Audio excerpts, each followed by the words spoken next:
Hello, good morning to all of you. Electrical machine, chapter number 4, synchronous motor. So here last two topic are remaining in chapter number 4 discussed today. So first topic is application of synchronous motor in power system and industries. Okay तो हम synchronous motor में synchronous motor का हम कहाँ कहाँ use करते हैं as well as उसका हम कहाँ अप्लाई करते हैं for industrial purpose power system purpose. ठीक है, तो फर्स्ट ऑफ ऑल है पावर फैक्टर करेक्शन. ओके, सो हमें पावर फैक्टर इम्प्रूवमेंट करना है.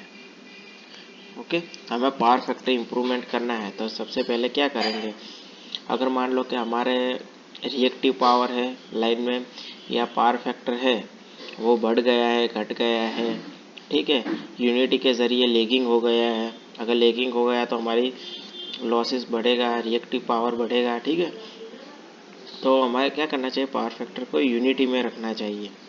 ओके, यूनिटी होगा तो हमारा लाइन की एफिशिएंसी गुड होगी as well stability, reactive power within limit. Okay, so if the power factor of factory load is much lagging. Okay, so power factor किसी भी चीज़ का हम देख लोगे तो लेगिंग होगा, तो synchronous motor is improve the power factor. ठीक है, तो सिंक्रोनस मोटर को हम कहाँ कनेक्ट करेंगे, लोड के अक्रॉस में कनेक्ट करेंगे. क्यों? क्योंकि सिंक्रोनस मोटर होती है वो हमारी लीडिंग पावर फैक्टर पे ऑपरेट होती है. ठीक है, हमने आगे बात की, और हमारा लोड है वो लेगिंग का है.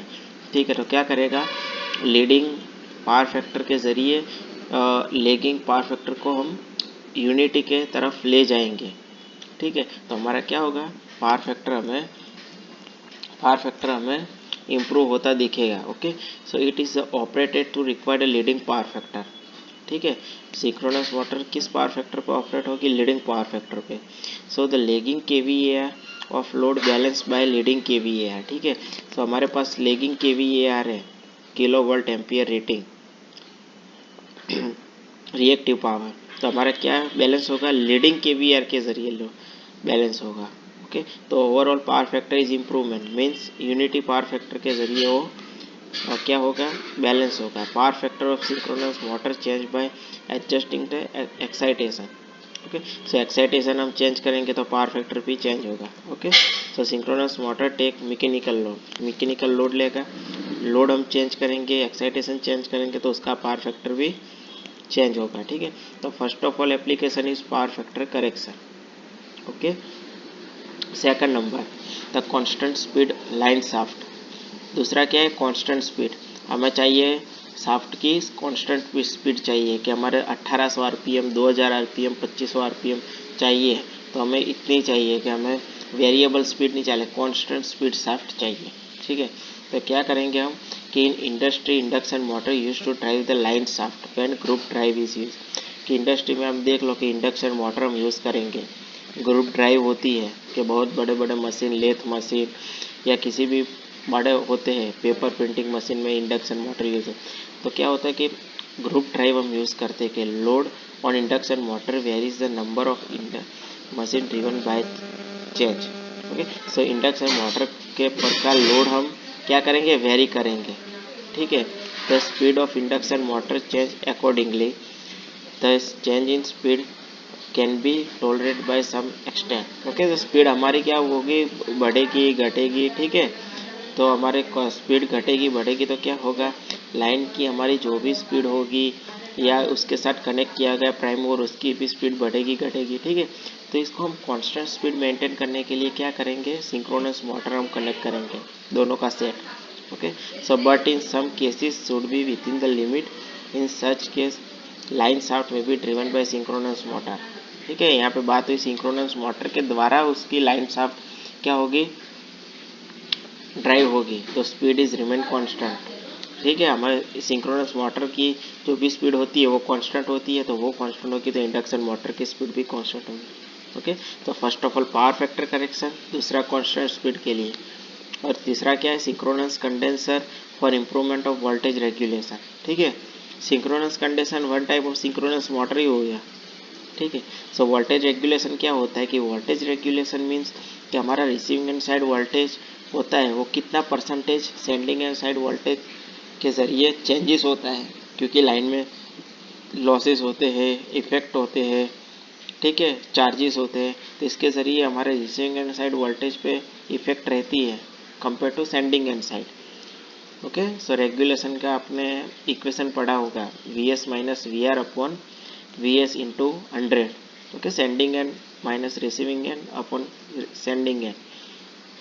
ठीक है, so in output trans in long transmission line the inductive reactance of transmission line is more. Okay, long transmission में इंडक्टिव रिएक्टेंस या कैपेसिटिव रिएक्टेंस रहता है, क्योंकि दोनों लाइन के अंदर चार्जेस रहते हैं। Due to this voltage regulation line become poor.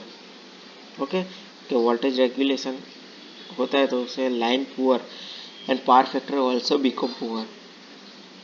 ठीक है, in such case synchronous motor is connected at receiving end line तो operated at required leading power factor.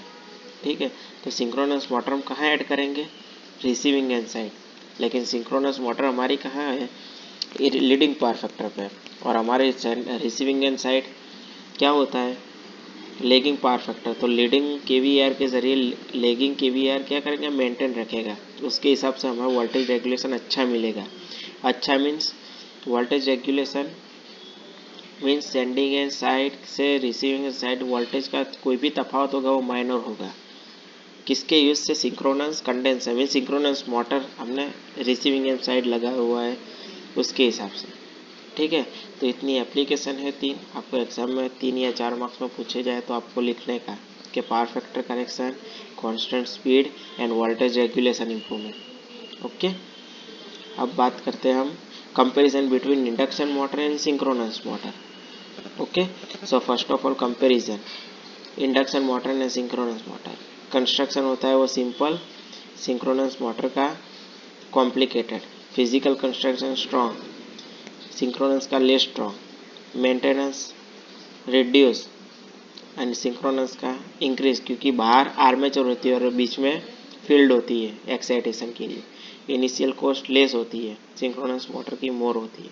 Supply needed only AC and DC. क्यों, AC हम armature को देते हैं और DC excitation हम पोल के बीच फील्ड में, क्योंकि यार सिंक्रोनस मोटर में उल्टा होता है, आर्मेचर बाहर होता है फील्ड में और स्थिर होता है स्टेटिक, एंड हमारा पोल होता है फील्ड, वो घूमती रहती है, इसलिए पोल में जो फील्ड वाइंडिंग होती है उसके एक्साइटेशन के लिए हम डीसी देते हैं। ठीक है, पावर फैक्टर ऑलवेज लेगी, can be adjust by desirable power factor. ठीक है, induction motor only lagging power factor, लेकिन सिंक्रोनस मोटर में हम एक्साइटेशन चेंज करके डिजायरेबल पावर फैक्टर लेवल हम ला सकते। स्टार्टिंग सेल्फ स्टार्टिंग होती है, नॉट सेल्फ स्टार्टिंग।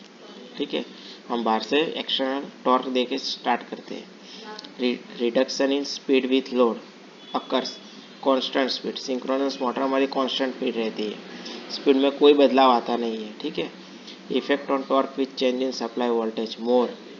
ओके, क्योंकि स्क्वायर के प्रोपोर्शनल में होता है, ये हमारा बहुत कम होता है। Overload capacity, yes overload capable होता है कि हम शाफ्ट पे बहुत ज़्यादा लोड कनेक्ट करते हैं तो सस्टेनेबल होता है कि ओवरलोड कैपेसिटी उसको खम सके, लेकिन stops when overload, synchronous motor stop हो जाएगी क्योंकि बीच में पोल्स होते हैं, क्योंकि पोल्स घूमते होते हैं तो वो पोल्स, क्योंकि हमारा रोटर होता है फील्ड घूमता, वो इतना कैचअप नहीं कर पाता लोड का, इसलिए वो हम ओवरलोड कनेक्ट करेंगे तो वो automatically stops when overloading. Okay, so in synchronous motor is different than induction motor. ठीक है, सप्लाई के ज़रिए देखिए, कंस्ट्रक्शन के ज़रिए देखिए, स्पीड के ज़रिए देखिए, पावर फैक्टर के ज़रिए देखिए, मेंटेनेंस के ज़रिए देखिए, सबके सब उसके चेंजेस हैं। ठीक है, so comparison of induction motor and synchronous motor और application. Okay friends, so I hope you are understands. Thank you.